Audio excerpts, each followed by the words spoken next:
Welcome to the Agunah Monologues, where you will hear the stories of people who have survived get abuse.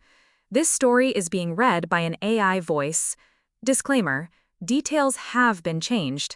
The views and opinions expressed in this story are those of the storyteller and do not necessarily reflect the views, values, or beliefs of Get Jewish Divorce Justice or this podcast. And a warning: this story may include descriptions of domestic control and abuse and explicit details that are not suitable for sensitive listeners. Listener discretion is advised.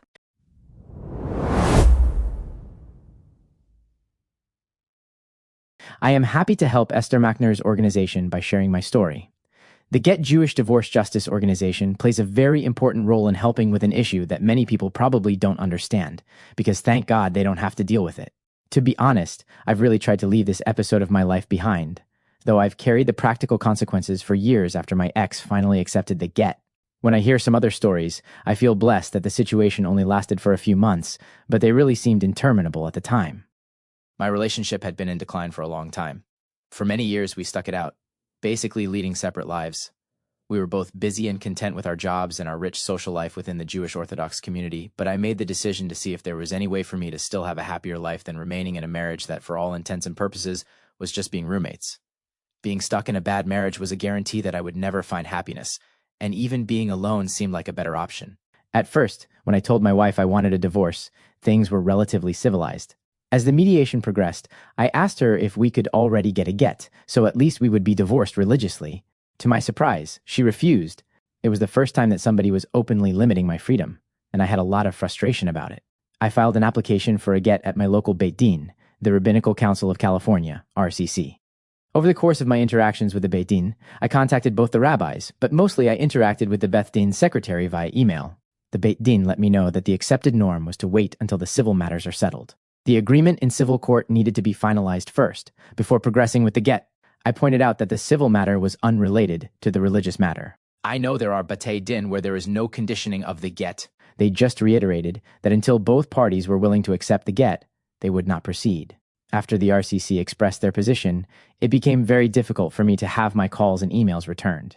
That's when I contacted the GJDJ organization to speak with Esther Machner. She offered several solutions and strategies. She started by offering to call my ex to reason with her. That didn't work. My ex was not interested in having that conversation and asked Esther not to call again. Then, Esther suggested that I have our rabbi intercede. I also tried to get a few more people to get involved. I honestly believed that giving my wife a get was better for her too, and that took her a long time to understand.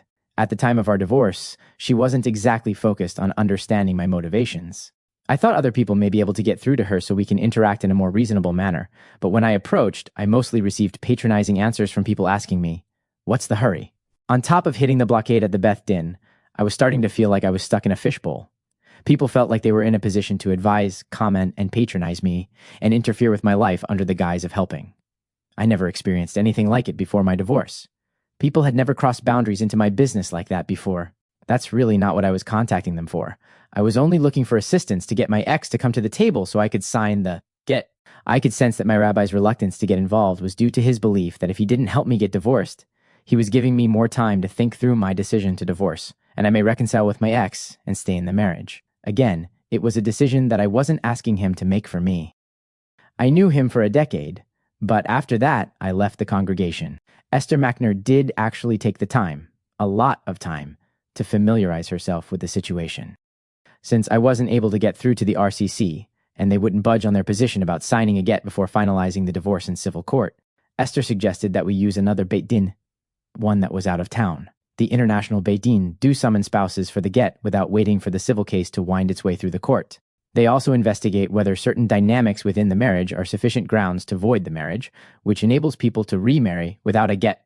When I researched further, however, I found out that such a ruling would not be universally accepted. It was important to me to have a strictly Orthodox get that would be considered valid everywhere. My choice was either to work with people who understood the constraints of dealing with the get and were willing to use all the halachic tools they could find, or being stuck and unable to deal with the Bais Din that is stringent in their interpretation of the laws of Gittin.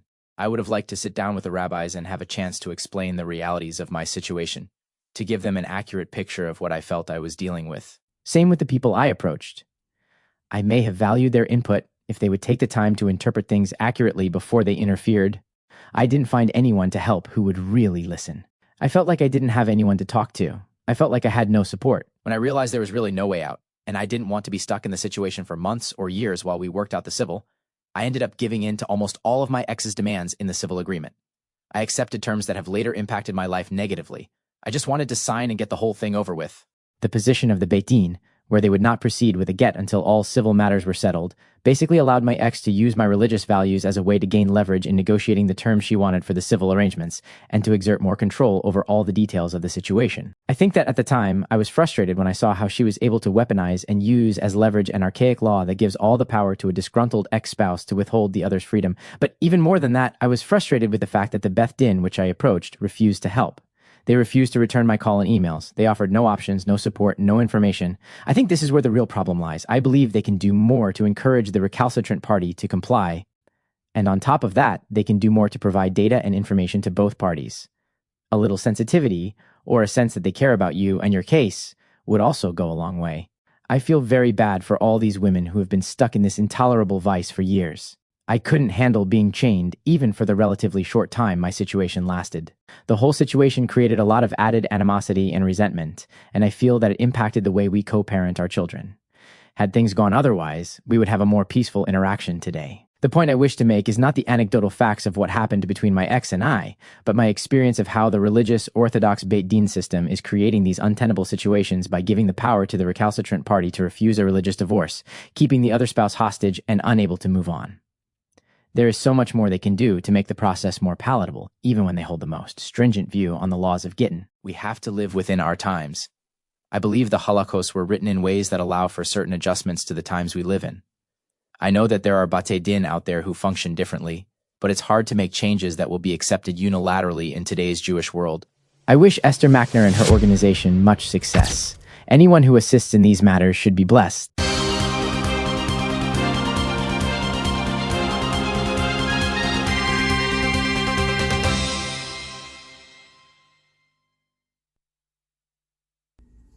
Hi, I'm Faigie Carmel. I've been writing up personal accounts for the Agunah Monologues for a while now, and I'd like to add some notes here, mainly because the story might leave you with some lingering questions. First of all, I'm sure you noticed there was no glaring dysfunction. It sounded like just two people who just drifted apart, and then one of them decided to divorce, but then things got ugly, and there were a lot of concessions made just to speed up the get process. You might have found that a bit puzzling. So here's my 2 cents. This is just my opinion. Marital dysfunction is not loud. The demise of marriage is not necessarily an outcropping of abuse, especially not the obvious kind. Marriages die when one partner stifles the other, or refuses to grow and change, refuses to face life as it is, but just wants to face their version of what life should be all the time. When they prevent the other partner from also growing or changing in any way. That's how marriage dies. Marriage dies when it attempts to remain in a specific comfort zone and it does not adapt to the realities of life or the realities of human change and development. So, for example, one thing that was clear to me when I heard this account is that there was a lot of blocking. And by blocking, I mean when you block things that are distressing. It's a way to keep the heat down in difficult conversations and avoid criticism and accountability. And it's a way to postpone the guilt or the challenge or the distress or the anxiety of having to change and grow as a person. So whenever you encounter something that might force you to change or grow or is just a little distressing or having to look at yourself a little more accurately in the mirror, blocking happens a lot. And in this marriage, between the lines, I'm guessing that was probably like the status quo of like how conversations just went. Dr. Asel Romanelli You could look him up. He has good stuff on YouTube. He calls it the potential state.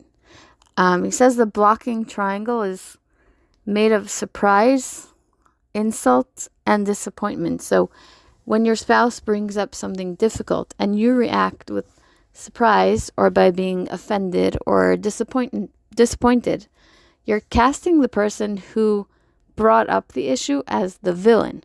And then you get to ignore the actual issue and focus on what a terrible person they are, or how surprised you are, or how offended you are, or how disappointed you are. And that's kind of protective. It protects you from having to get hurt, or having to change, or having to be in distress, or having to grow. But there's also a cost. And the cost is that you get locked in as the victim.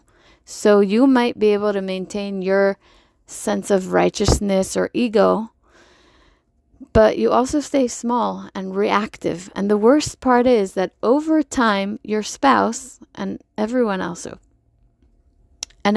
around you will learn that you cannot handle distress. So either they have to fake being okay all the time, or they should keep their distance from you.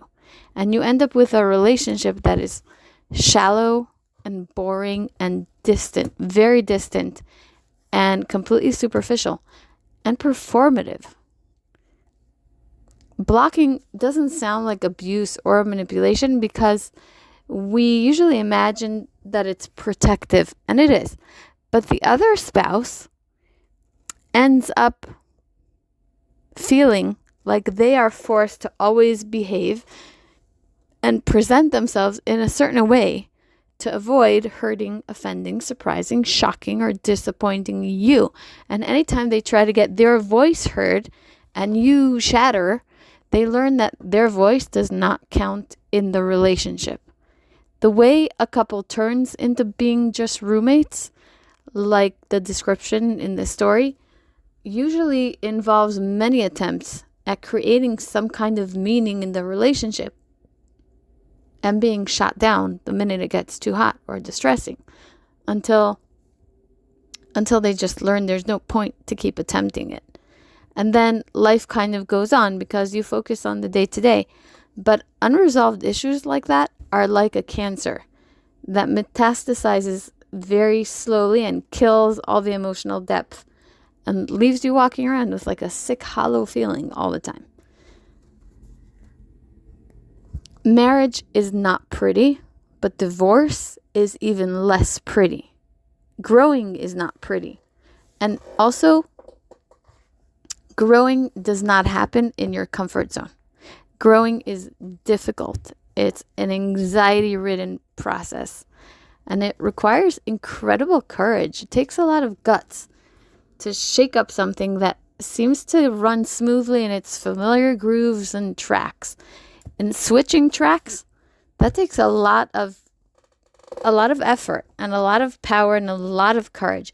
It's really hard to sit across from your spouse and insist on addressing underlying and unresolved issues. It's excruciating to say, I'm not happy, I'm not satisfied. This is not what I pictured. I can't respect you like this. I have lost respect for myself like this. This is not a viable reality. We can't keep coasting and ignoring this. I'm going to change now. Even if my actions will force you to be uncomfortable and make changes too that you didn't volunteer to make. And I'm not going to back down in the face of your distress and your surprise and your offense and your shock and your disappointment. That's excruciatingly hard. But being strangled or held back and not allowed to grow or change in any way quickly becomes even more intolerable than that. Now, there's a very concrete cost to leaving a marriage. And in this story, it was the destruction of this man's comfortable day-to-day and family life. He lost his status as a respected member of the Jewish community, and he lost being a family man. He lost being the head of the table on Shabbos and holidays. He lost the cost of starting all over again. And there was a lot of fear of financial setbacks, which in this case was well-founded, since the divorce meant that he gave up projects that were built up during the marriage. And that makes business extraordinarily difficult. He ended up financially devastated, and the circumstances made it nearly impossible for him to find opportunities to rebuild. And yet, in hindsight, I quote, "Leaving this toxic marriage allowed me to find myself. Even in difficult conditions, I found a life more aligned with what was truly meaningful to me. That doesn't erase the cost, but it reframes it." So, bottom line, divorce brings up a lot of distress.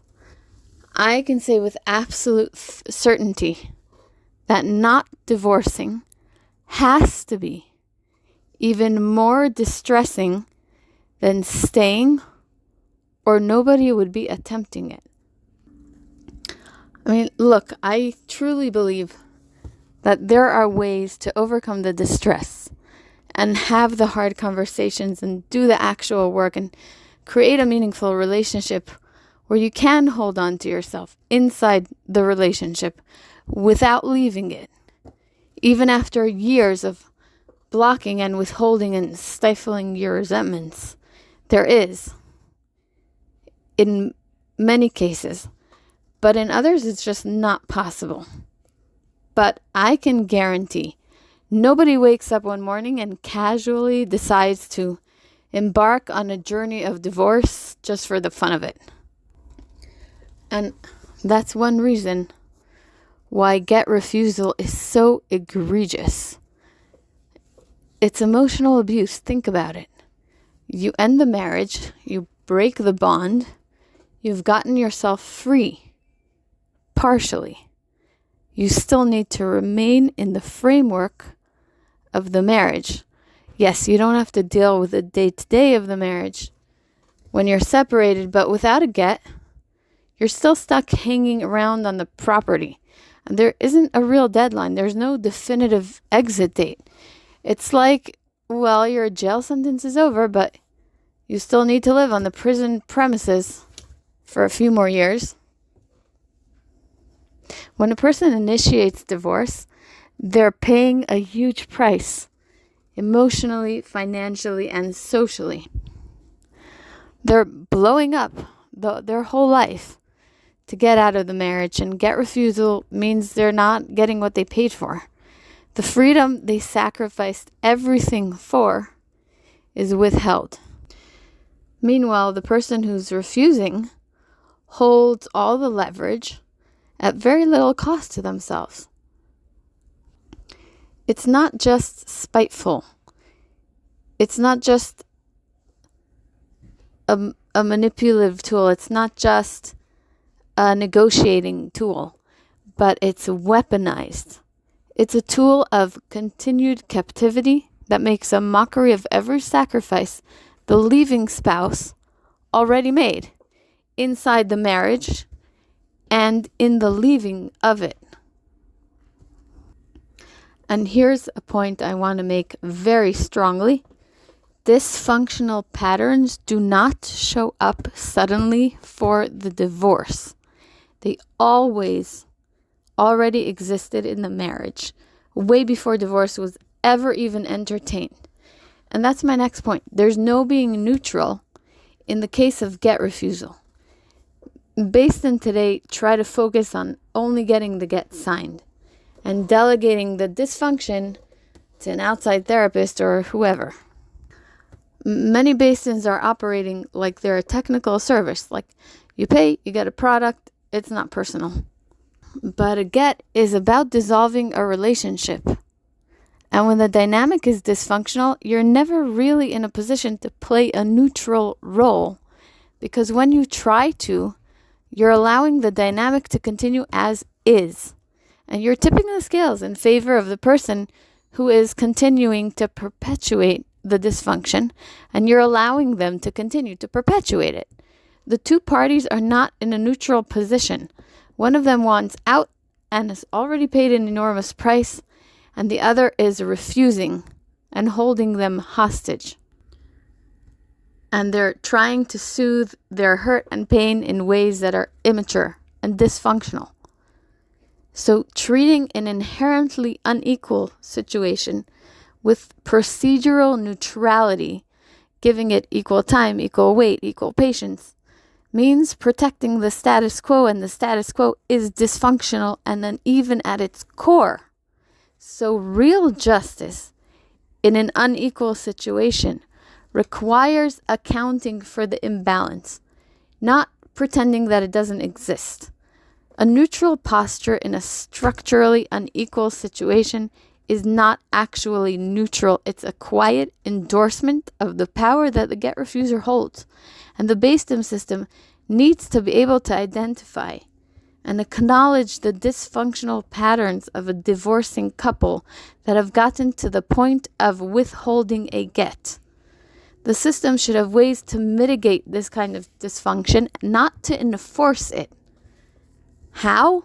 I mean, figuring out what the dysfunctional patterns are for each couple in a high conflict divorce is, I know, it's a tall order. And you have to get to know people for a while for patterns to emerge. And it's not possible for a Bais Din to put in that kind of time or even that kind of level of skill or whatever. Tall order. So here's my suggestion. Relationship dysfunction basically falls into, let's say, 3 categories. Okay? Control, manipulation, and placating, or people-pleasing, whatever term you want to use. So you can cut any relationship dysfunction without knowing specifically what's going on in every single couple's life. You can cut relationship dysfunction off at the knees by prohibiting any behaviors of control, manipulation, and placating. Like, I think that should cover it.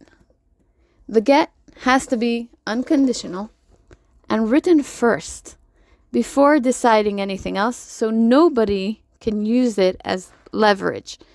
If you can prevent the get from becoming a tool for control, manipulation, and placating, because it's often used to demand capitulation for some terms, then you're preventing get abuse and dysfunction and weaponizing it. And some Bais Dins already do this, where they sign the get first, then they hold it at the Bais Din until all the other matters are resolved, whether they're resolved at the Bais Din or at court, depending on which Bais Din you're going to. So you don't receive the get first, which is not Minhag Yisrael, but the get gets written first, signed first, so that it can't either be weaponized. It's kind of like a bifurcate get, where you do it first, and then you take care of all the other matters. Basically, please stop allowing control. Stop allowing manipulation, and stop pressuring spouses to placate and take accountability for the obligations and decisions of the other spouse. Like, that would be helpful. And that's it. That's my 2 cents. Thank you for listening to this episode of the Agunah Monologues. If you or anyone you know is struggling to receive your get, call Esther Machner at 3107-3052-82 or email her at info@getjewishdivorce.org. Strictly confidential.